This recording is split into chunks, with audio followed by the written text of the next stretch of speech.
Hello everyone. मैं भागीरथ परिहार आप सभी का स्वागत करता हूं हमारी यूट्यूब वाली फैमिली शिवम क्लासेज में।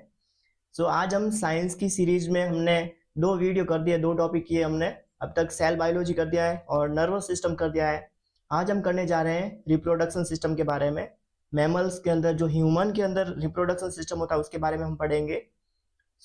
आज हम मेन टॉपिक स्पेशली करेंगे मेल रिप्रोडक्शन सिस्टम के बारे में। सेकेंड वीडियो आएगा वो फीमेल रिप्रोडक्शन सिस्टम के बारे में होगा। ठीक है, चलो विदाउट वेस्ट एनी टाइम आज का है वो ये वीडियो शुरू करते हैं। और वीडियो को शुरू करने से पहले आज हम देखेंगे अच्छा सा एक कोर्स। बोलते हैं ना कि well beginning is half done. अगर हम पॉजिटिव एनर्जी के साथ में कुछ शुरू करेंगे तो वो आधा काम तो वैसे भी हो जाएगा। तो आज का कोर्स है कि आप जो करने से डरते हो उसे करो। उसे तब तक करते रहो जब तक उस काम को करने का डर आपके अंदर से खत्म ना हो जाए। बस यही एक तरीका है अपने अंदर से एक उस डर को खत्म करने का, फियर को खत्म करने का। ठीक है, और अगर आप मेरे चैनल पे फर्स्ट टाइम आए हो ना तो मेरे चैनल को सब्सक्राइब कर देना ताकि स्पेशली इसी प्रकार के वीडियो आपको मिलते रहे। ठीक है, चलो आज का है वो ये टॉपिक शुरू करते हैं। आज हम पढ़ेंगे रिप्रोडक्शन सिस्टम के बारे में। अब रिप्रोडक्शन क्या होता है? रिप्रोडक्शन का मतलब कोई भी जीव होता है, सजीव, वो अपने तरीके की, अपनी मतलब प्रजाति को बचाने के लिए अपने तरीके की संतति उत्पन्न करता रहता ताकि वो उस प्रजाति का अस्तित्व है वो बना रहे। जैसे कि बैक्टीरिया है तो बैक्टीरिया विखंडन द्वारा अपने ही समान नई जीव को उत्पन्न करेगा। अमीबा है वो खुद टूट कर अपने ही समान जीव को उत्पन्न करेगा ताकि उसका एग्जिस्टेंस, उस पीढ़ी का एग्जिस्टेंस है वो बना रहे। उसी प्रकार से हम ह्यूमन होते हैं वो क्या करते हैं, अपनी प्रकार की प्रजाति को बचाए रखने के लिए वैसे संतान उत्पन्न करते हैं और वो संतान आगे बड़ी होके उसी प्रकार की संतान उत्पन्न करते हैं ताकि क्या होता है कि इस जनन वाली प्रोसेस द्वारा पीढ़ी का है ना वो जो प्रजाति होता है उसका एग्जिस्टेंस, अस्तित्व है वो बना रहे। ठीक है, ओके। जनन दो टाइप के होते हैं। एक होता है लैंगिक जनन, इसमें लिंगों का मिलना जरूरी होता है, और अलैंगिक जनन जिसमें लिंग होते वो डिवाइड नहीं होते, जैसे मेल और फीमेल में। अलैंगिक जनन जैसे कि बैक्टीरिया में होता है, वायरस में, और अमीबा में, पैरामीशियम, ये जो भी सूक्ष्म जीव होते हैं उनमें अलैंगिक जनन होता है। जैसे एक अमीबा था, अमीबा आगे जाके धीरे धीरे डिवाइड होगा, ऐसे खांच आनी शुरू हो जाएगी, उसके बाद में इनमें दो नए न्यूक्लियस बन जाएंगे और वो डिवाइड होके दो नए जीव बन जाएंगे। इसमें मतलब कोई भी लिंगों का डिवाइडेशन नहीं होता है, जैसे मेल है या फीमेल अमीबा है या मेल अमीबा है, इस प्रकार का कोई टॉपिक नहीं होता। ठीक है, तो वो बोलते हैं अलैंगिक जनन। लैंगिक जनन में क्या होगा, एक मेल और फीमेल जिनके रिप्रोडक्शन के लिए जो अंग होते हैं वो प्रॉपरली वर्क करते हैं और पूरे तरीके से डिवाइड होते हैं, अलग होते हैं। ठीक है ना, तो उनको बोलते हैं लैंगिक जनन। आज हम पढ़ने जा रहे हैं स्पेशली क्या पढ़ेंगे, मेल रिप्रोडक्शन सिस्टम के बारे में पढ़ेंगे। ठीक है, देखो मेल मतलब कि रिप्रोडक्शन में क्या होता है, हम स्पेशली आज ह्यूमन के बारे में ही पढ़ेंगे, मैमेलियन के बारे में पढ़ेंगे, जिसमें क्या होता है मेल होता है अपना एक स्पर्म देता है। मेल में क्या बनता है, एक युग्मक बनता है, शुक्राणु बनता है। और फीमेल में अंडाणु बनता है। ठीक है, वो यहाँ पे शुक्राणु का चित्र होना चाहिए था, ये शुक्राणु, ये अंडाणु। ठीक है, हाँ, फीमेल होती है वो अंडाणु देती है और मेल होता है वो शुक्राणु देते हैं। इन दोनों के मिल जाने से क्या बनता है, युग्मक बनता है। ये युग्मक होते हैं, अंडाणु और शुक्राणु आगे जाके मिलने पर बनते हैं युग्मनज, जिसको बोलते हैं जाइगोट। अब एक जाइगोट जब आगे और डेवलप होता है, उसमें सेल डिवीजन होता है, तब बनता है एम्ब्रियो यानी कि भ्रूण, और वही भ्रूण आगे जाके कुछ टाइम के बाद में एक संतान या शिशु का रूप धारण कर देता है। ठीक है, चलो, ऐसी प्रक्रिया जिसमें दो नर और मादा, नर और मादा के युग्मक होते हैं। युग्मक अभी हमने बताया था, जैसे मेल का शुक्राणु, फीमेल का अंडाणु, इसको बोलते हैं अंडाणु और शुक्राणु होते हैं वो युग्मक होते हैं। क्या होते हैं, युग्मक।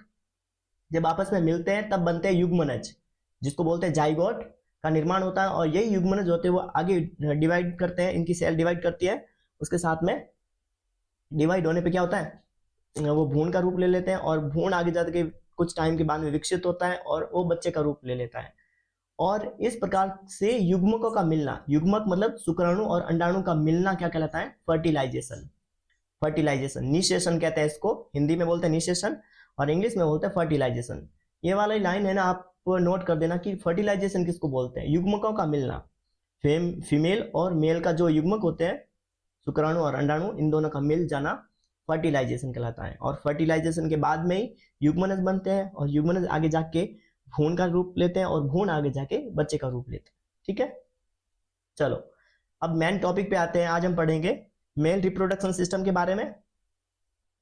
नर जनन तंत्र, ये इस प्रकार का होता है नर जनन तंत्र, जिसमें यहाँ पे दी हुई है टेस्टिस, वर्षण और यहाँ पे अधिवर्षण, यहाँ पे जो शुक्रजन नलिकाएं होगी, यहाँ पे बहुत सारी ग्लैंड के बारे में पढ़ेंगे, जैसे कि ये प्रोस्टेट ग्रंथि है, काउपर ग्रंथियां हैं, पेनिस यानी कि शिशन, उसके बारे में पढ़ेंगे। ठीक है। नर जनन तंत्र के अंदर नर युग्मक जैसे शुक्राणु या स्पर्म कहते हैं, उनका निर्माण होता है। नर जनन तंत्र के अंदर नर युग्मक का निर्माण होता है। नर युग्मक कौन सा होता है? शुक्राणु, जिसको स्पर्म भी कहा जाता है। ठीक है। नर जनन तंत्र के मेन दो भागों में बांटा गया है, एक तो प्राइमरी सेक्स ऑर्गन में और एक सेकेंडरी सेक्स ऑर्गन में। प्राइमरी सेक्स ऑर्गन क्या होता है? जो जनन तंत्र में डायरेक्टली भाग लेते हैं, जैसे कि वर्षण होता है, पेनिस होता है, ये ग्लैंड होती है, ठीक है ना, इनको बोलते हैं। और सेकेंडरी होता है जो इनडायरेक्टली भाग लेते हैं, जैसे बहुत सारे हार्मोन होते हैं, वो सारे। ठीक है। आज हम स्पेशली प्राइमरी सेक्स ऑर्गन के बारे में ही पढ़ेंगे और उनका पूरा प्रोसेस किस प्रकार से होता है, मतलब मेल रिप्रोडक्शन सिस्टम को हम आधे घंटे में लगभग पूरा कवर कर देंगे। जो भी इंपॉर्टेंट क्वेश्चन बनते हैं उन सारे टॉपिक को कवर करेंगे। ठीक है, चलो। हाँ, प्राथमिक जनन अंग कौन कौन से होता है? एक तो पेनिस होता है, ये वाला भाग पेनिस, इसमें स्पॉन्जी ऊतक से बना होता है। और एक होता है स्क्रोटम यानी अंडकोश, अंडकोश थैली, जिसमें क्या पाया जाता है? अंडकोश यानी कि वर्षण पाए जाते हैं। और एक होता है टेस्टिस। ये तीनों है वो प्राइमरी अंग है। ठीक है। और इनके अलावा जो ग्लैंड पाई जाती है सेकेंडरी, जैसे कि अभी मैंने बताया था काउपर ग्लैंड, प्रोस्टेट ग्रंथि, बहुत सारी ग्रंथियां होती है, वो सेकेंडरी अंग कहलाती है इसकी। ठीक है। अब हम स्पेशली अलग अलग अंगों के बारे में डिटेल से पढ़ेंगे। पहला है टेस्टिस यानी कि वर्षण। अब देखो, इस प्रकार का वर्षण होता है। ठीक है। और ये भी पैर में पाए जाते हैं, जोड़े में पाए जाते हैं, दो होती है। ठीक है। वर्षण जोड़े के रूप में पाई जाती है, जो गोलाकार ग्रंथियां होती है, और ये वर्षण कोश में पाई जाती है। एक थैलीनुमा संरचना होती है स्क्रोटम, उनमें पाई जाती है, वर्षण कोश में पाई जाती है। वैसे ये जब बच्चा माँ की गर्भ में होता है ना, तब या मतलब उनके उदर गुहा में पाई जाती है। उदर गुहा मतलब कि पेल्विस में पाई जाती है। उसके बाद में ये 7वें महीने में क्या होता है, ये वर्षण होते हैं ना, वो नीचे आ जाते हैं। अगर आपके माइंड में भी ये क्वेश्चन आए कि वो नीचे क्यों आते हैं, उदर गुहा में क्यों नहीं रहते हैं, तो इसका भी एक रीजन होता है। मैंने क्या बताया था, वर्षण में क्या बनते हैं? शुक्राणु बनते हैं, जो मेल गैमेट होते हैं ना, मेल गैमेट बनते हैं यहाँ पे वर्षण में, टेस्टिस में। अब टेस्टिस को क्या होता है कि शुक्राणु के निर्माण करने के लिए जो बॉडी का नॉर्मल टेम्परेचर होता है 37 डिग्री सेल्सियस होता ना, तो उसको उस तापमान से थोड़ा सा कम तापमान चाहिए होता है शुक्राणु बनाने के लिए, 2 या 3 डिग्री सेल्सियस। इसलिए क्या होता है, हमारा रूम का टेम्परेचर या हमारे आसपास का एनवायरनमेंट का टेम्परेचर होता है, वो रूम हमारी जो बॉडी होता है ना, उससे थोड़ा कम ही होता है। जैसे रूम टेम्परेचर होता है नॉर्मली एवरेज होता है 25 डिग्री सेल्सियस, तो वर्षण क्या होता है, बाहर आ जाते हैं। बाहर आने से क्या होता है, इनको तापमान थोड़ा सा कम मिलता है। तापमान कम मिलने से आसानी से ये शुक्राणु का निर्माण कर देते हैं। आपके माइंड में क्लियर हो गया होगा कि वर्षण होता है वो टेस्टिस होते ना, वो उदर गुहा से बाहर क्यों आती है, क्योंकि उनको तापमान कम चाहिए होता, 2 या 3 डिग्री सेल्सियस।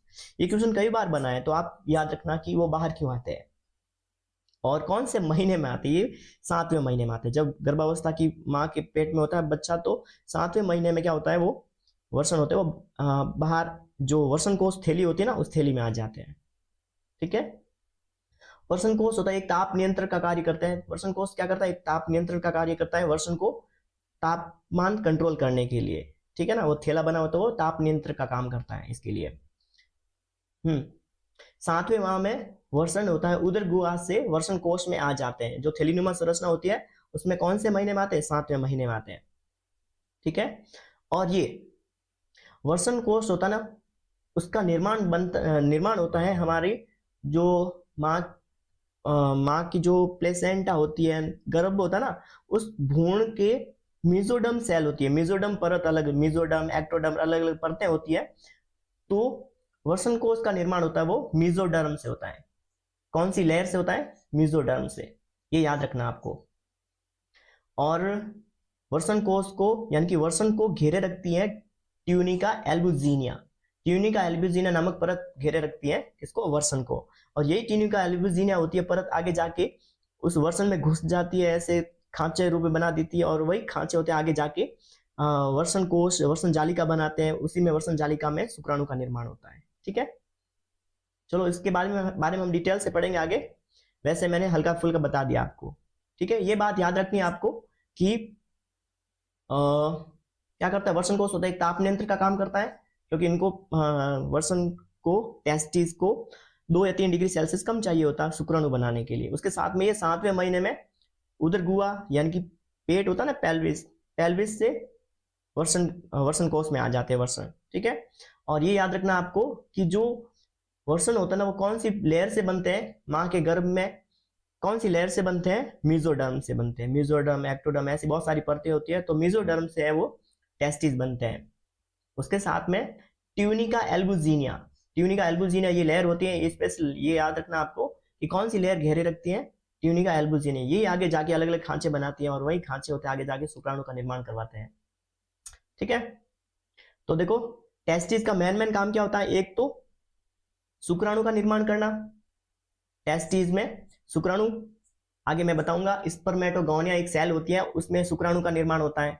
तो शुक्राणु, स्पर्मेटोगोनिया कहाँ पर सेल पाई जाती है? वर्सन में पाई जाती है। तो इस वजह से हम बोल सकते हैं कि टेस्टिस का काम क्या होता है? शुक्राणु का निर्माण करवाना। उसके साथ में नर जनन हार्मोन, नर जनन हार्मोन कौन सा होता है? टेस्टोस्टेरोन। उसका स्त्रावण भी कौन करती है? वर्सन द्वारा होता है या टेस्टिस द्वारा होता है। इसके बारे में भी पढ़ेंगे हम। लीडिंग सेल होती है, वो लीडिंग सेल क्या करती है? टेस्टोस्टेरोन हार्मोन का निर्माण करवाती है। ओके, चलो आगे चलते हम। आई होप यहां तक आपको अच्छा लग रहा होगा और काफी नॉलेजेबल वीडियो लग रहा होगा। ठीक है, चलो ये देखते हैं। वर्सन का वर्सन कोष में नीचे ना आना क्रिप्टोक्रिटिज्म कहलाता है। देखो कई बार ऐसा मैंने क्या बताया कि 7वें महीने में होता है वो बच्चा होता है, वो बच्चे के जो जब माँ के गर्भ में होता है ना, तो वर्सन होता है वो 7वें महीने में उस वर्सन कोष यानी कि थैले में आ जाते हैं वर्सन। लेकिन कभी कभी ऐसा भी होता है कि उसकी एक बीच में लेयर होती है जो उसको रोके रखती है, तो वो नीचे आने ही नहीं देती है। नीचे नहीं आने देने के कारण क्या होता है? एक प्रकार की बीमारी हो जाती है। जब वर्सन नीचे नहीं आएंगे तब क्या होगा? वर्सन तो ऊपर रह जाएंगे। ऊपर रहने से क्या होगा? बॉडी का टेम्परेचर ज्यादा है, तो वर्सन वहां पे ज्यादा टेम्परेचर में शुक्राणु का निर्माण नहीं कर पाते हैं। तो इस बीमारी को बोला जाता है क्रिप्टोक्रिटिज्म। ये याद रखना आपको, ये टर्म है क्रिप्टोक्रिटिज्म। किससे संबंधित है? टेस्टिस होते ना, उससे संबंधित एक रोग है। ठीक है, टेस्टिस का वर्सन कोष में ना आना क्रिप्टोक्रिटिज्म कहलाता है। ओके, हाँ आपने देखा होगा कि टेस्टोस्टेरोन की वजह से क्या होता है? मेल होते हैं वो उग्रवादी क्या मतलब उग्र स्वभाव के होते हैं, एग्रेसिव स्वभाव के होते हैं। जैसे बैल भी ऐसा ही होता ना, अग्रेसिव स्वभाव का। तो अगर बैल को किसान चाहता है कि वो बिल्कुल पीसफुली माइंड से काम करता रहे खेतों में, तो उसको काम करवाने के लिए क्या करना पड़ेगा? उसको उग्र स्वभाव है ना, अग्रेसिव बिहेवियर है, तो उसको कंट्रोल करना पड़ेगा। अगर एग्रेसिव बिहेवियर को कंट्रोल करना है तो उसमें जो टेस्टोस्टेरोन हार्मोन बनता है उसी की वजह से तो ये ड्रामा करता है। तो उस ड्रामे को कंट्रोल करने के लिए क्या किया जाता है? इनके वर्सन को नाशन किया जाता है। वर्सन मतलब निकाल दिया जाता है टेस्टिस को। ठीक है, तो इसको बोलते हैं वर्सन नाशन, या फिर बोलते हैं कैस्टिरेशन, या फिर ऑर्किडेक्टोमी। ये याद रखना, ये कई बार पूछा भी गया है कि ऑर्किडेक्टोमी होता है वो किससे संबंधित होता है? ऑर्किडेक्टोमी का मतलब होता है कि बैल के वर्सन को उसकी बॉडी से निकाल देना, ताकि टेस्टोस्टेरोन हार्मोन ना बने, ताकि उसके अग्रेसिव बिहेवियर होता है उसको कंट्रोल किया जा सके। ओके, चलो चूहे और चमगादड़ में वर्षण उदर कोष में संभोग के समय ही वर्षण कोष में आते हैं। जो टेस्टिस होते हैं ना, चूहे चमगादड़, इनमें क्या होता है? जब ये सेक्स, जब फीमेल और मेल आपस में सेक्स करते हैं उसी की टाइम में क्या होता है? वर्षण नीचे आते हैं, वर्षण कोष वो थैला बना होता है उसमें आ जाते हैं, और सेक्स की जो ये संभोग की जो प्रोसेस होती है वो कंप्लीट हो जाती है। कंप्लीट होने के बाद में क्या होता है? वो टेस्टिस वापस ऊपर चले जाते हैं। ओके, ये याद रखना कि कौन कौन से होते हैं ऐसे, खरगोश, चूहे, चमगादड़, बहुत सारे जीव होते हैं, उनमें क्या होता है टेस्टिस नीचे आते हैं, उसके बाद में ऊपर चले जाते हैं, ऐसे होता है।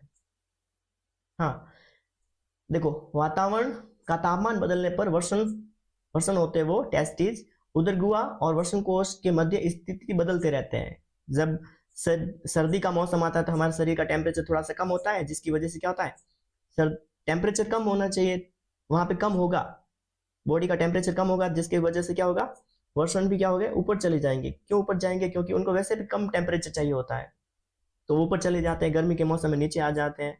तो इस प्रकार से वो स्थिति बदलते रहते हैं। स्थिति बदलने के लिए दो मांसपेशियां होती है, वो ऐसे काम करती है, ऊपर खींचने का, नीचे धकेलने का, ऐसे। तो वो दो पेशियां होती है, एक का नाम होता है क्रीमिस्टर और एक होता है डार्टोस। दो प्रकार की पेशियां होती है जो इस प्रकार से उस टेस्टिस की स्थिति को बदलते रहते हैं। जैसे जैसे टेम्परेचर बदलता है वैसे वैसे इनकी स्थिति भी बदलती रहती है। और आपने देखा होगा जिनके जो कॉल ब्लडेड होते हैं, जिनका क्या बोलते हैं उसको, शीत रक्त वाले जीव, जिनका ब्लड होता है, वो बॉडी होती है, वो ठंडी रहती है, टेम्परेचर वातावरण के अनुसार नहीं बदलता है, तो क्या होता है उनमें है ना, जो वर्षण होते हैं ना, वो ऊपर ही रहते हैं, नीचे आते ही नहीं है, क्योंकि उनके बॉडी का टेम्परेचर वैसे भी कम है। वैसे भी कम होने की वजह से क्या है, वो वर्षण होते हैं, वर्षण कोश में आते नहीं, ऊपर ही रहते हैं। ठीक है, जैसे व्हेल मछली होती है, बहुत सारे शीत रक्त वाले जीव होते हैं, उनमें वर्षण होते हैं, वो ऊपर ही रहते हैं। चलो आगे चलते हैं हम। हाँ चलो, एक बार आपको हल्का फुल्का समझा देता हूँ, उसके बाद में हम जो भी स्पेशल टॉपिक होंगे, जो पॉइंट होंगे, वो नोट करेंगे। ठीक है, मैंने क्या बताया था, ये है वर्षण, टेस्टिस है। ठीक है, ये टेस्टिस है। इस टेस्टिस में हमने क्या बताया था, टेस्टिस को चारों ओर से कौन घेरे रखती है, ट्यूनिका एल्बुजिनिया, ये परत है, ट्यूनिका एल्बुजिनिया घेरे रखती है। वैसे 3-4 परतें होती है, लेकिन स्पेशली आपको ये याद रखना है कि ट्यूनिका एल्बुजिनिया परत होती है, वो वर्षण को घेरे रखती है। अब ट्यूनिका एल्बुजिनिया घेरे रखने की वजह से क्या करती है, सबसे नजदीक होती है, और वो करते करते क्या इसमें घुस जाती है। इसमें घुस जाने की वजह से क्या होता है, इनमें खांचे बन जाते हैं, छोटे छोटे रूम जैसे छोटे छोटे कोष बन जाते हैं, कक्ष बन जाते हैं। लगभग इसमें 250 कक्ष बनते हैं, 250 कक्ष बन जाते हैं। ठीक है, तो ये 250 कक्ष होते हैं, उसको बोलते हैं वर्षण कोश। क्या बोला जाता है, वर्षण कोश नहीं, आई थिंक वर्षण जालिका कोश बोला जाता है। ठीक है, और यही वर्षण जालिका कोश होते हैं, वो जैसे कि ये वर्षण है, इस वर्षण में अंदर ऐसे ट्यूनिका एल्बुजिनिया घुस जाएगी, जिसकी वजह से इनमें छोटे छोटे रूम बन जाएंगे। ठीक है, इन रूमों की संख्या होगी लगभग 250, 250 हो जाती है। इन्हीं 250 में इनमें भी लगभग 3-3 खांचे और बन जाते हैं, जिनको बोलते हैं शुक्र जनन नलिका। क्या बोलते हैं, शुक्र जनन नलिका बोलते हैं। इस प्रकार से बोल सकते हैं कि टोटल शुक्र जनन नलिकाओं की संख्या कितनी होती है, 250 इंटू 3 यानी कि 750। शुक्र जनन नलिकाओं की संख्या कितनी होती है, 750 होती है। ठीक है, और इन्हीं शुक्र जनन नलिकाओं में बनते हैं शुक्राणु। ये जो शुक्र जनन नलिकाएं होती है ना, जैसे कि इस वाले भाग को देख लेते हैं हम, ये वर्षण कोश था, ये जो वर्षण जालिका कोश, वर्षण जालिका कोश में भी ये 3-3 रूम बने हुए हैं, 3-3 छोटे छोटे और खांचे बन गए हैं। इनको हम ऐसे देख सकते हैं, 3-3 और खांचे हैं, और इनके बीच में एक सेल पाई जाती है, जिनको बोलते हैं लीडिंग सेल। क्या बोलते हैं, लीडिंग सेल बोलते हैं। और ये यही लीडिंग सेल होती है जो टेस्टोस्टेरोन हार्मोन बनाती है। ओके, याद हो जाएगा आपको, जो शुक्र जनन नलिकाओं के बीच में जो लीडिंग सेल पाई जाती हैं, और उन्हीं लीडिंग सेल में बनता है टेस्टोस्टेरोन हार्मोन, जिसको बोलते हैं नर जनन हार्मोन। ठीक है, उसके बाद में हम और देखेंगे, ये जो शुक्र जनन नलिकाओं जैसे कि वर्षण जालिका कोश था, इनमें 3 प्रकार की ये 3-3 खांचे होते हैं, जिसको बोलते हैं शुक्र जनन नलिका। और इन्हीं शुक्र जनन नलिकाओं में आगे जाके और क्या बनते हैं, आगे हम शुक्र जनन नलिकाओं को डिवाइड होता देखते हैं।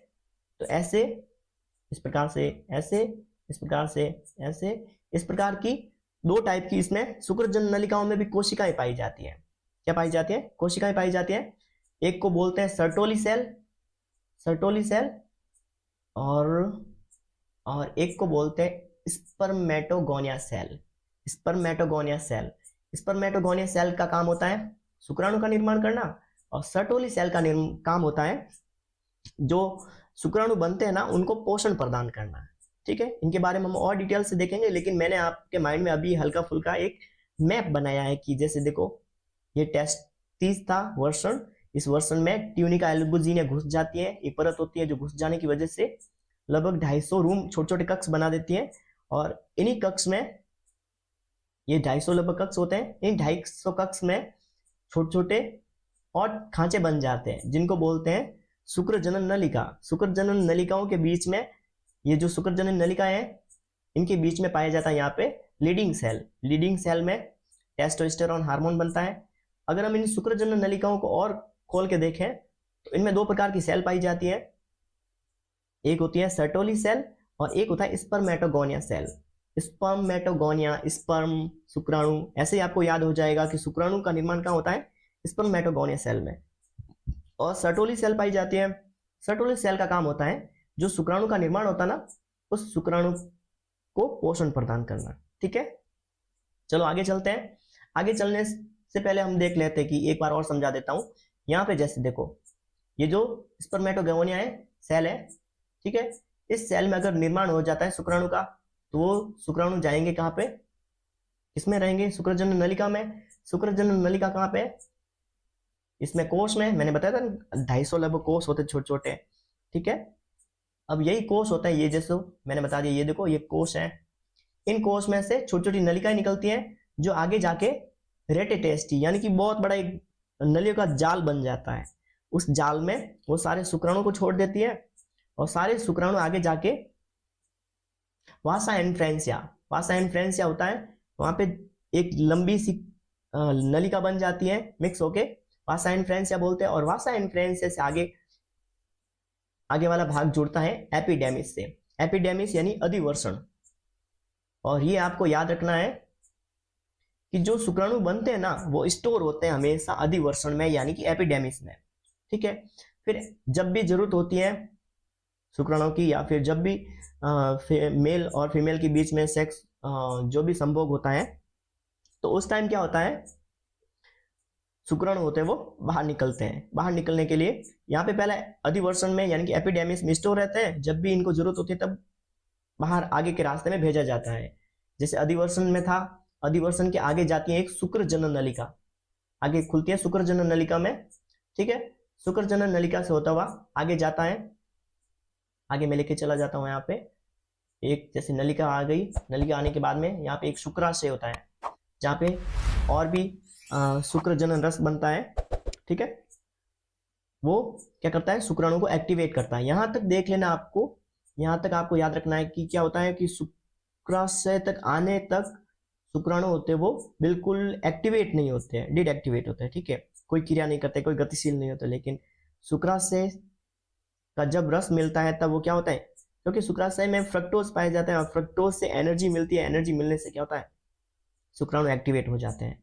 फिर आगे जाके वो पेनिस के द्वारा बाहर निकल जाते हैं। इसके बारे में आगे हम और डिटेल से देखेंगे।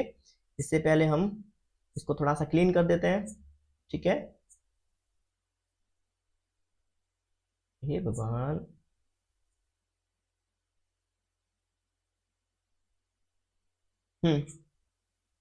यहाँ तक आपको समझ में आया होगा। और आप ऐसे मतलब मत सोचना कि मुझे समझ में नहीं आ रहा है, ज्यादा याद नहीं हो रहा है, हो जाएगा। अगर आपको एक बार में याद नहीं होता ना तो एक दो बार और देख लेना, आराम से हो जाएगा।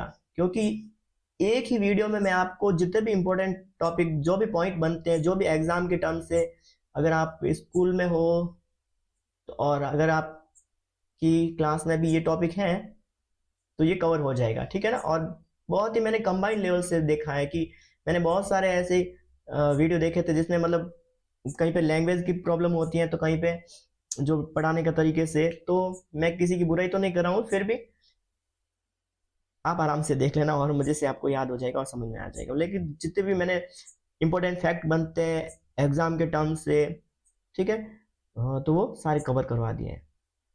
चलो आगे चलते हैं हम। वर्षण को जो ट्यूनिका एल्बुजिनिया घेरे रहती है वो वर्षण के अंदर धंस जाती है, जिससे 250 कोष नुमा संरचनाएं बन जाती है, जिसको बोलते हैं वर्षण पालिका। छोटे छोटे रूम बनते हैं, मैंने बताया ना वर्षण कोष पालिका। ठीक है, छोटे छोटे रूम बन जाते हैं, इसको बोलते हैं वर्षण कोष पालिका। ये छोटे छोटे रूम है वो, ये मैंने अभी बता दिया आपको, है ना।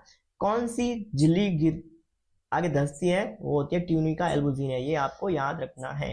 ओके चलो, जिसके प्रत्येक पाली में 3 शुक्रजनन नलिकाएं जिसको बोलते हैं सेमीफेरस ट्यूब्यूल होती है जहां शुक्राणु बनते हैं। मैंने बताया था ये जो वर्षण पालिका होती है, इन वर्षण पालिका में 3 छोटे छोटे रूम बन जाते हैं, छोटे छोटे और कक्ष बन जाते हैं, इसको बोलते हैं शुक्रजनन नलिका। और इन्हीं शुक्रजनन नलिका में क्या दो प्रकार की सेल होती है, एक स्पर्मेटोगोनिया और एक सर्टोली सेल। स्पर्मेटोगोनिया में क्या बनते हैं, शुक्राणु बनते हैं, और सर्टोली सेल में क्या होता है, ये सर्टोली सेल होती है वो उस शुक्राणु को पोषण प्रदान करती है। ओके, इसीलिए मैंने आपको हल्का फुल्का पहले ही बता दिया था कि आप पढ़ो तो आराम से आपको याद हो जाए। अभी मैंने क्या बताया था, शुक्रजनन नलिकाओं के बीच में ये जो मैंने बताया था ना, ये बड़ा सा कोष था, इस कोष में भी 3 पार्ट होते हैं जिनको बोलते हैं शुक्रजनन नलिका। और शुक्रजनन नलिकाओं में भी नलिकाओं के बीच ये जो 3 शुक्र नलिकाएं होती है उन बीच में क्या पाई जाती है, लीडिंग सेल पाई जाती है, और जहां पे क्या बनता है, टेस्टोस्टेरोन हार्मोन। तो ये आपको याद रखना कि टेस्टोस्टेरोन हार्मोन होते वो कौन सी कोशिका में बनता है, लीडिंग सेल में। ठीक है, ओके आगे चलते हैं हम। हाँ मैंने अभी बताया था ना आपको, ये देखो देखो ये रही leading cell, Sertoli cell, spermatogonia cell, ये तीनों टाइप की सेल होती है। स्पर्मेटोगोनिया में क्या बोलते हैं, शुक्राणु बनते हैं, लीडिंग सेल में टेस्टोस्टेरोन हार्मोन, और सर्टोली सेल क्या करती है, पोषण प्रदान करती है। ठीक है ना। हाँ, शुक्रजनन नलिका के भीतर 2 विशेष प्रकार की कोशिकाएं पाई जाती हैं। एक होते हैं स्पर्मेटोगोनिया सेल जिसमें क्या बनते हैं, स्पर्म बनते हैं, और सेकंड वाली होती है सर्टोली सेल जो क्या करती है, शुक्राणु को पोषण प्रदान करती है। चलो, सभी शुक्रजनन नलिकाएं वर्षण जालिका जिसको बोलते हैं रेटिटेस्टी में जाके खुलती है। मैंने क्या बताया था, जो भी शुक्रजनन नलिका होती है आगे जाके एक जालनुमा संरचना बनती है जिसको बोलते हैं रेटिटेस्टी, और रेटिटेस्टी से एक और लंबी सी नलिका निकलती है। जब सारी नलियां एक हो जाती हैं तो उसको बोलते हैं वासा इन्फ्रेंसिया। वासा इन्फ्रेंसिया आगे जुड़ जाती है, आगे जाके वो अधिवर्षण में खुल जाती है। अधिवर्षण क्या करता है, उस शुक्राणु को स्टोर कर देता है, और जब भी जरूरत होती है वो बाहर निकाल देता है ऐसे। जो आगे जाके वासा इन्फ्रेंसिया नामक संयुक्त नलिका में, जो संयुक्त नलिका क्या होती है, वासा इन्फ्रेंसिया एक बड़ी सी नलिका होती है। जब आपस में सारी शुक्रजनन नलिकाएं जुड़ जाती हैं तो उसको बोलते हैं वासा इन्फ्रेंसिया, और यही वासा इन्फ्रेंसिया आगे जाके खुलती है अधिवर्षण में। ठीक है, आगे मैं जाके और इसको वापस रिवाइज करूंगा ताकि आपको वापस पूरा क्लियर हो जाए, एक बार एक वीडियो में आपका पूरा टॉपिक कवर हो जाएगा। ठीक है, लेकिन माइंड क्या रखना है, यहीं पे रखना है आपको। ठीक है, वासा इन्फ्रेंसिया आगे जाके अधिवर्षण में मिलती है जहां से शुक्रवाहिनी से जुड़ती है। मैंने बता दिया ना, एपिडेमिस यानी कि अधिवर्षण में खुलती है आगे जाके वासा इन्फ्रेंसिया। क्या पढ़ा हमने, जैसे यहाँ पे टेस्टी था, टेस्टी को चारों तरफ से घेरे रखती है ट्यूनिका एल्बुजिना परत, जिसकी वजह से इनमें कितने 250 कोष बन जाते हैं जिसको बोलते हैं वर्षण पालिका। वर्षण पालिका क्या होती है, आगे जाके हर वर्षण पालिका में छोटे छोटे 3 कक्ष बनते हैं जिसको बोलते हैं शुक्रजनन नलिका। इन्हीं शुक्रजनन नलिका में क्या होता है, 3 प्रकार की सेल होती है। वैसे शुक्रजनन नलिका नहीं होती है, शुक्रजनन नलिका होती है वो लीडिंग सेल को तो ऐसे घेरे रखती है, और शुक्रजनन नलिका खुद में है ना 2 प्रकार की सेल पाई जाती है, एक तो सर्टोली सेल और एक स्पर्मेटोगोनिया सेल। ठीक है, ये पढ़ा हमने। उसके बाद में जो शुक्राणु होते हैं वो जब शुक्रजनन नलिका आगे निकलती है तो एक जाल बनाती है, आगे जाके जाल किसमें खुलता है, एक जाल को बोलते हैं रेटिटेस्टी। रेटिटेस्टी आगे खुलता है वासा इन्फ्रेंसिया में, एक बड़ी नलिका में। बड़ी नलिका आगे जाके किसमें खुलती है, अधिवर्षण में। अधिवर्षण में खुल जाती है, वही अधिवर्षण में क्या होता है, शुक्राणु स्टोर रहते हैं यहाँ तक। ठीक है, ये देखो ये सारी दिए हुए हैं, एपिडेमिस, ये वर्षण था। अब तक हमने सिर्फ वर्षण के अंदर पढ़ा था। उसके बाद में एपिडेमिस होती है, ये वर्षण के ऊपर इस प्रकार की एक स्टोरेज के लिए एक आकृति बनी होती है, उसको बोलते हैं एपिडेमिस यानी कि अधिवर्षण। यहीं पे है वो शुक्राणु स्टोर होते हैं। ठीक है, उसके बाद हम देखेंगे अभी प्रोस्टेट ग्लैंड, ब्लैडर, वासा इन्फ्रेंसिया, इसके बारे में हमने देख लिया। ठीक है, चलो आगे चलते हैं। अगर यहाँ तक वीडियो आपको अच्छा लग रहा होगा ना तो मेरे वीडियो को लाइक कर देना, जितना पॉसिबल हो सके शेयर करना, ताकि मुझे भी लगे कि मैंने कितनी मेहनत की है और कितना और इम्प्रूवमेंट करना है। और कोई फीडबैक देना हो तो भी दे सकते हो। ठीक है ना। देखो, अधिवर्षण में ही शुक्राणु का संचय होता है। मैंने अभी बता दिया था अधिवर्षण यानी एपिडेमिस होता है ना, ये यहीं पे शुक्राणु होते हैं वो स्टोर होते हैं। ठीक है, ये टेस्टी था, टेस्टी में क्या होता है, शुक्राणु बनते हैं, और अधिवर्षण में क्या होते हैं, स्टोर होते हैं। अधिवर्षण में शुक्रवाहिनी नलिकाएं निकलती हैं जो निष्क्रिय शुक्राणु को शुक्राशय तक पहुंचाती हैं, जो कि एक सहायक ग्रंथि होती है जिससे एक प्रकार का क्षारीय तरल निकलता है। ये नोट करना आपको, क्षारीय तरल निकलता है। ठीक है, बेसिक। और उसके साथ देखो ये जो अधिवर्षण था, ओके, ये अधिवर्षण था। अधिवर्षण में क्या था, जो शुक्राणु थे वो स्टोर हुए थे। अब शुक्राणु आगे जब भी जरूरत होगी तब क्या करेंगे, वो शुक्रवाहिनी होती ना, ये जो लंबी सी नलिका है उसको बोलते हैं शुक्रवाहिनी। शुक्रवाहिनी से होते हुए आगे जाते हैं। ये जो हमारा मूत्राशय होता है, ब्लैडर, उस ब्लैडर के एक गोल गोल राउंड करती है। उसके बाद में आगे जाती है शुक्राशय में, और शुक्राशय क्या करता है, इसमें थोड़ा सा जो भी स्राव होता है वो छोड़ देता है। शुक्राशय जो स्राव आता है उसी में क्या फ्रक्टोज की मात्रा पाई जाती है, और फ्रक्टोज क्या होता है, वो शुक्राणु को एनर्जी देता है। और यहीं पे आने के बाद में शुक्राशय में आने के, शुक्राशय से गुजरते हुए जो स्राव प्राप्त होता है उसी के बाद में शुक्राणु होते हैं वो गति करने लगते हैं। इससे पहले क्या थे, वो बिल्कुल डिडेक्टिवेट थे, मतलब कोई गतिशील अवस्था में नहीं थे। ठीक है ना। हाँ, अधिवर्षण से शुक्रवाहिनी निकलती है जो कि निष्क्रिय शुक्राणु को शुक्राशय तक पहुंचाते हैं। शुक्राशय मैंने बताया स्राव करता है, एक प्रकार की शुक्राशय भी एक प्रकार की ग्रंथि है। ठीक है ना, जो कि एक प्रकार की सहायक ग्रंथि है, सेकेंडरी ऑर्गन बोल सकते हैं इसको, और एक प्रकार का क्षारीय तरल निकलता है इसमें से, शुक्राशय में से स्राव, जिसका बेसिक इसका पीएच होगा, वो इसका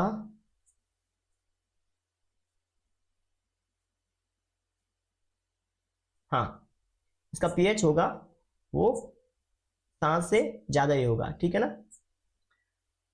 तो सारी प्रकार का तरल क्यों निकालता है, देखो जो फीमेल का वजाइना होता ना, उसमें उसकी जो मूत्र के उस स्राव करने की वजह से, मूत्र की वजह से क्या होगा, उसका वजाइना होगा वो एसिडिक हो जाएगा। एसिडिक मतलब कि अम्लीय हो जाएगा। और शुक्राणु को आगे जिंदा रखने के लिए इसकी मात्रा, इसके पीएच को बिल्कुल 7 के आसपास में रखना है, जिसकी वजह से शुक्राशय क्या करता है, सारे लिक्विड छोड़ता है। सारे लिक्विड छोड़ने की वजह से क्या होगा, जब भी शुक्राणु होंगे वो फीमेल के वजाइना में जाएंगे, मादा के वजाइना में जाएंगे, तब क्या होगा, उस शुक्राशय के रस की वजह से जो एसिडिक मात्रा थी, जो फीमेल की वजाइना की जो एसिडिक था, वो क्या हो जाएगा, न्यूट्रल हो जाएगा, और इस सारे तरल की वजह से। ओके, और ताकि वो शुक्राणु होते हुए आगे जाके सर्वाइव आसानी से कर पाए। यहां तक समझ में आ गया आपको। शुक्राशय के स्राव में फ्रक्टोज शर्करा पाई जाती है, और यही फ्रक्टोज शुक्राणु की मुख्य ऊर्जा का स्राव होता है। ठीक है, आपको ये याद रखना है कि केवल नर में ही फ्रक्टोज की मात्रा बन सकती है। आपने कभी नोटिस किया होगा, शायद कहीं न्यूज में पढ़ा होगा कि जब किसी के साथ में, किसी फीमेल के साथ में रेप होता ना, तब उस फीमेल के साथ में रेप हुआ है या नहीं हुआ, इसकी जांच करने के लिए फ्रक्टोज की मात्रा भी जांच करते हैं, क्योंकि फीमेल के वजाइना में यानी फीमेल में कभी भी फ्रक्टोज की मात्रा अपने आप नहीं बन सकती है। फ्रक्टोज की मात्रा केवल बनती है मेल में। ठीक है, तो जब भी उसके साथ में, फीमेल के साथ में रेप हुआ होगा, तब क्या होगा, उसमें फ्रक्टोज की मात्रा अपने आप मिल जाएगी। और फ्रक्टोज की मात्रा मिलने से पता चल जाएगा कि उसके साथ में रेप हुआ या नहीं हुआ, क्योंकि सेक्स के दौरान फ्रक्टोज की मात्रा भी उस फीमेल के वजाइना तक पहुंचेगी, और उससे पता चल जाएगा कि इसके साथ में रेप हुआ या नहीं हुआ है। ठीक है, ये बात क्या आपको याद रखनी है कि शुक्राशय से क्या निकलता है, जो शुक्राशय का स्राव निकलता है उसमें फ्रक्टोज की मात्रा पाई जाती है, और यही फ्रक्टोज होता है वो शुक्राणु के गति करने में सहायक होता है और मेन ऊर्जा का स्रोत होता है। ठीक है, हाँ, आगे देखते हैं हम। अब हम पढ़ेंगे 2 ग्रंथियों के बारे में। एक होती है प्रोस्टेट ग्रंथि। प्रोस्टेट ग्रंथि ये ब्लैडर के नीचे ही पाई जाती है। उसके साथ में पढ़ेंगे हम काउपर ग्रंथि के बारे में। ठीक है, प्रोस्टेट ग्रंथि होती है, इससे कुल वीर्य का 20% गंध युक्त स्राव यहीं से होता है। प्रोस्टेट ग्रंथि के स्राव से शुक्राणु एक्टिवेट होते हैं, और यहीं से शुक्राणु गतिशील अवस्था में आते हैं। शुक्राशय है ना, प्रोस्टेट ग्रंथि के स्राव के पश्चात ही वो एक्टिवेट हो जाते हैं। ठीक है, और ये गंध युक्त स्राव होता है वो कहाँ से स्रावित होता है? प्रोस्टेट ग्रंथि से। और ये याद रखना कि प्रोस्टेट ग्रंथि है वो एक ही होती है। ठीक है, बाकी काउपर ग्रंथि होती है वो दो होती है। ये देखो काउपर ग्रंथियां दो है। टेस्टिस भी एक प्रकार की ग्रंथि है और वो भी दो होती है जोड़े के रूप में। आगे चलते हैं। काउपर ग्रंथि, काउपर ग्रंथि का काम क्या होता है? काउपर ग्रंथि होती है ना, जैसे कि मेल जब मूत्र का स्राव करता है तो मतलब देखो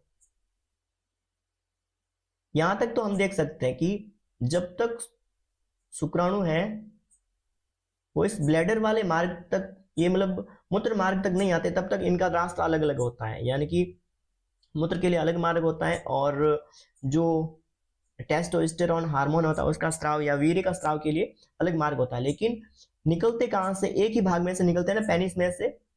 तो पेनिस के अब जब मूत्र का स्राव होता है ना, तब क्या होता है? ये एसिडिक हो जाता है। क्या हो जाता है?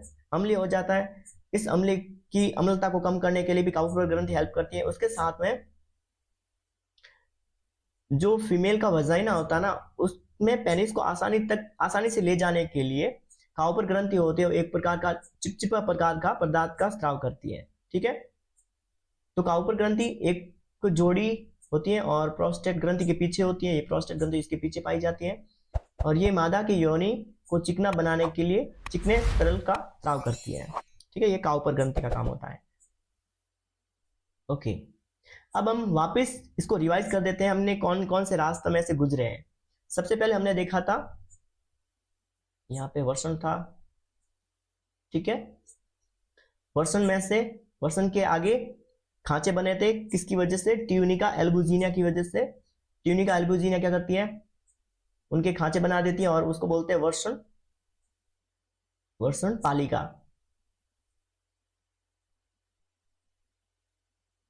तो वर्षण पालिका आगे जाके, वर्षण पालिकाओं की संख्या कितनी थी? 250। अब यही वर्षण पालिका आगे जाके उन वर्षण पालिकाओं में 3-3 खांचे होते हैं, जिसको बोलते हैं शुक्रजनन नलिका। इन्हीं शुक्रजनन नलिकाओं में हमने देखा था कि जो 3 प्रकार की सेल पाई जाती थी, स्पर्मेटोगोनियम क्या स्पर्म बनते हैं, सर्टोली सेल क्या होती है, हेल्प करती है शुक्राणु के पोषण के लिए। उसके साथ में लीडिंग सेल होती है, वो टेस्टोस्टेरोन हार्मोन बनाती है। ठीक है ना, उसके साथ में सबसे पहले हम वर्षण में से गुजरे थे, वर्षण पालिका में से शुक्रजनन नलिका। अब शुक्रजनन नलिका में से जो शुक्राणु बन जाते हैं वो आगे जाके शुक्राणु को छोड़ते हैं कहाँ पे? वर्षण जालक में, जिसको बोलते हैं रेटिटेस्टी। मैंने बताया था ना, नलिकाओं का जाल बन जाता है रेटिटेस्टी में। रेटिटेस्टी आगे जाके खुलती है वासा इन्फ्रेंशिया में। मैंने बताया था सारी नलियां जब एक हो जाती तो एक बड़ी नली बनती है, उसको बोलते हैं वासा इन्फ्रेंशिया। वही वासा इन्फ्रेंशिया आगे जाती है अधिवर्षण में। अधिवर्षण में क्या होता है? जो शुक्राणु होता है ना उसका स्टोर होता है कहाँ पे? अधिवर्षण में। ठीक है ना, फिर अधिवर्षण में जब क्या होता है, उसका जब वीर्य की जरूरत होती है तब क्या होता है? उत्तेजित मात्रा, उत्तेजित, जब बॉडी उत्तेजित होती है, एक्साइटमेंट आती है, तब क्या होता है? वो वीर्य होता है बाहर निकलता है, स्खलन नलिका में आता है। वैसे स्खलन नलिका क्या होती है आपको पता है? जो अधिवर्षण में से एक जो शुक्रवाहिनी निकल रही थी, शुक्रवाहिनी का ही तो काम होता है कि अधिवर्षण, शुक्रवाहिनी होता है ना, शुक्रवाहिनी क्या करती है? जो शुक्राशय वाला जो पूरा वीर्य था ना उसको बाहर लाने के लिए शुक्राशय तक पहुंचाती है। जब शुक्राशय इसमें स्राव कर देता है तब वो क्या बन जाती है? स्खलन नलिका बन जाती है। ये शुक्रवाहिनी होती है, जब शुक्राशय इसमें स्राव डाल देता है तब क्या बन जाती है? स्खलन नलिका बन जाती है और वही शुक्राणु आगे जाके शिश्न यानी कि पेनिस में से बाहर निकल जाता है। ठीक है, अब ये पूरा मेल रिप्रोडक्शन सिस्टम हमने पूरा कर दिया है, लेकिन अभी हमें देखना है कि वीर्य क्या होता है, उसमें किस किस की मात्रा होती है, वीर्य में शुक्राणु की मात्रा कितनी होती है, एवरेज वॉल्यूम कितना होता है इसका। ठीक है, तो देखो वीर्य यानी कि सीमन मेल में पाया जाता है, ये मेल में बनता है। इसमें क्या होता है? वीर्य में क्या होता है? एक तो स्पर्म होते हैं, शुक्राणु होते हैं, उसके साथ में सेमिनल फ्लूइड होता है। सेमिनल फ्लूइड में बनाने के लिए जैसे कि शुक्राशय था, शुक्राशय वो रस डालता है, उसके साथ में काउपर ग्रंथि थी, उसके साथ में प्रोस्टेट ग्रंथि थी, ये सारे मिलकर क्या बनाते हैं? इन सब का मिक्सर होता है, वही तो वीर्य होता है। ठीक है, इसका एवरेज वॉल्यूम कितना होता है, मतलब एक बार सेक्स के दौरान एक मेल में से कितना वीर्य निकलता है, 1.5 ml से 2.5 ml तक एवरेज है। इनमें मात्रा भी चेंज होती रहती है, लेकिन एवरेज बताया गया है कि 1.5 ml से 2.5 ml तक होता है। ठीक है, स्पर्म काउंट, एक बार में स्पर्म की मात्रा कितनी होती है, 200 मिलियन से 300 मिलियन के बीच में। कितनी होती है, 200 मिलियन से 300 मिलियन के बीच में। अब इनमें देखना है, ये स्पर्म है, शुक्राणु, और इसको बोलते हैं नर युग्मक, है ना। एक बात आपको याद रखनी है कि शुक्राणु का जो आगे वाला भाग होता है ना, उसको बोलते हैं एक्रोसोम। क्या बोलते हैं, एक्रोसोम बोलते हैं। इनकी बॉडी में जैसे आगे वाला भाग हेड कहलाता है, हेड में क्या क्या होता है, एक तो आगे वाला भाग एक्रोसोम, और शुक्राणु भी एक प्रकार की कोशिका ही होती है, क्योंकि वो भी, उसमें भी न्यूक्लियस पाया जाता है, जेनेटिक मटेरियल्स पाया जाता है। वही तो आगे जाके जब मिक्स हो जाएगा तब जेनेटिक पूरे गुण फादर के और मदर के आएंगे। तो इसमें न्यूक्लियस भी पाया जाता है हेड में, उसके साथ में सेंट्रियोल पाया जाता है, तारक काय। ठीक है, बीच वाला भाग होता है, वो बीच वाला भाग वो बनता है माइटोकॉन्ड्रिया से। किससे बनता है, माइटोकॉन्ड्रिया से। ये बात भी आपको याद रखनी है कि शुक्राणु का मध्य वाला भाग होता है वो माइटोकॉन्ड्रिया से बनता है, और माइटोकॉन्ड्रिया में ही क्या करते हैं, ये फ्रक्टोज होता है जो हमने पढ़ा था, जो फ्रक्टोज आता है ना शुक्राशय से, तो वो क्या करता है आगे जाके माइटोकॉन्ड्रिया को देता है, और माइटोकॉन्ड्रिया क्या करता है, उससे एनर्जी बनाता है, और एनर्जी से वो शुक्राणु होता है वो तैरता हुआ आगे जाता है। उसके साथ में पीछे वाला भाग होता है वो टेल कहलाता है। ठीक है, और ये टेल होता है ना, वो बनती है गोल्जी बॉडी से। किससे बनती है, गोल्जी बॉडी से। ये भी आपको याद रखना है, क्योंकि हमने कोशिकाओं में भी पढ़ा है कि न्यूक्लियस क्या होता है, माइटोकॉन्ड्रिया क्या होता है, गोल्जी बॉडी क्या होती है। ठीक है, ये क्वेश्चन कई बार पूछा गया है कि शुक्राणु का आगे वाला भाग क्या कहलाता है, एक्रोसोम। ये आपको याद रखना है। उसके साथ में ये भी याद रखना है कि शुक्राणु को ऊर्जा किससे मिलती है, फ्रक्टोज से। किसके रूप में मिलती है, फ्रक्टोज के रूप में। हाँ, नॉर्मल फर्टिलिटी के लिए 60% शुक्राणु है वो नॉर्मल शेप एंड साइज में होने चाहिए। अगर संतान उत्पत्ति के लिए शुक्राणु की जो एक बार स्खलन किया जाता है, तो उसमें 60% शुक्राणु की जो साइज है और शेप है वो बिल्कुल नॉर्मल होनी चाहिए, नॉर्मल शेप एंड साइज में होना चाहिए। उसके साथ में 40% शुक्राणु होते वो उनकी बहुत तेज गति वाले होने चाहिए। जब तेज गति वाले होंगे तभी तो फीमेल के वाजाना से होते हुए जो भी इंटरनल ऑर्गन होते हैं वहां से होता हुआ वो फेलोपियन ट्यूब तक पहुंचेगा, और उसके बाद में वो क्या होगा, फर्टिलाइजेशन होगा। ठीक है ना। तो 40%, ये क्वेश्चन भी पूछा गया 2 बार एसएससी में, एसएससी सीजीएल में एग्जाम में पूछा गया था कि किस प्रकार से रेशियो होना चाहिए। तो ये आपको याद रखना है कि 60% है वो नॉर्मल शेप एंड साइज में होना चाहिए, उसके साथ में 40% है वो उनकी गति है वो तेज होने वाली हो, तेज गति वाले शुक्राणु होने चाहिए। ठीक है, उसके साथ में ये वीर्य होता है, वीर्य की पीएच कितनी होती है, 7.2 से 7.4, यानी कि इसकी प्रकृति कैसी होती है, बेसिक होती है, सारी प्रकृति का होता है। ठीक है, और ये पॉइंट भी आपको याद रखना है कि जब 20 मिलियन से भी शुक्राणु की संख्या कम हो जाती है तब वो पुरुष होता है वो इनफर्टिलिटी यानी कि नपुंसकता का शिकार हो जाता है। ठीक है ना, ये भी आपको याद रखना है। 20 मिलियन से कम, एक बार में 200 से 300 मिलियन तक शुक्राणु का स्त्राव होता है, लेकिन अगर 20 मिलियन से भी कम हो जाए शुक्राणु की संख्या तो वो व्यक्ति होता है इनफर्टिलिटी का शिकार हो जाएगा। ओके, चलो टेन टेन, आज का टॉपिक हमने कवर कर दिया पूरा। ठीक है, अगर आपको वीडियो ये मैंने पूरी कोशिश की है कि कम से कम टाइम में आपको ये पूरा टॉपिक समझ में आ जाए। अगर वापस समझ में नहीं आया ना, एक बार वापस देख लेना, आसानी से समझ में आ जाएगा। और अभी तक आपने मेरे चैनल को सब्सक्राइब नहीं किया है तो सब्सक्राइब कर देना, जितना पॉसिबल हो सके इसको शेयर करना, क्योंकि मैंने इसमें बहुत ज़्यादा मेहनत की थी इसको बनाने के लिए। अगर आपको पीडीएफ चाहिए इसकी तो मेरे टेलीग्राम वाले चैनल को ज्वाइन कर देना, मैं डिस्क्रिप्शन में इसका लिंक डाल दूंगा, तो आप ज्वाइन करना और जितना पॉसिबल हो सके इस लोगों को ऐसे लोगों के बीच में शेयर करना। सो मिलते हैं हम नेक्स्ट वीडियो में, तब तक के लिए बाय बाय, थैंक यू।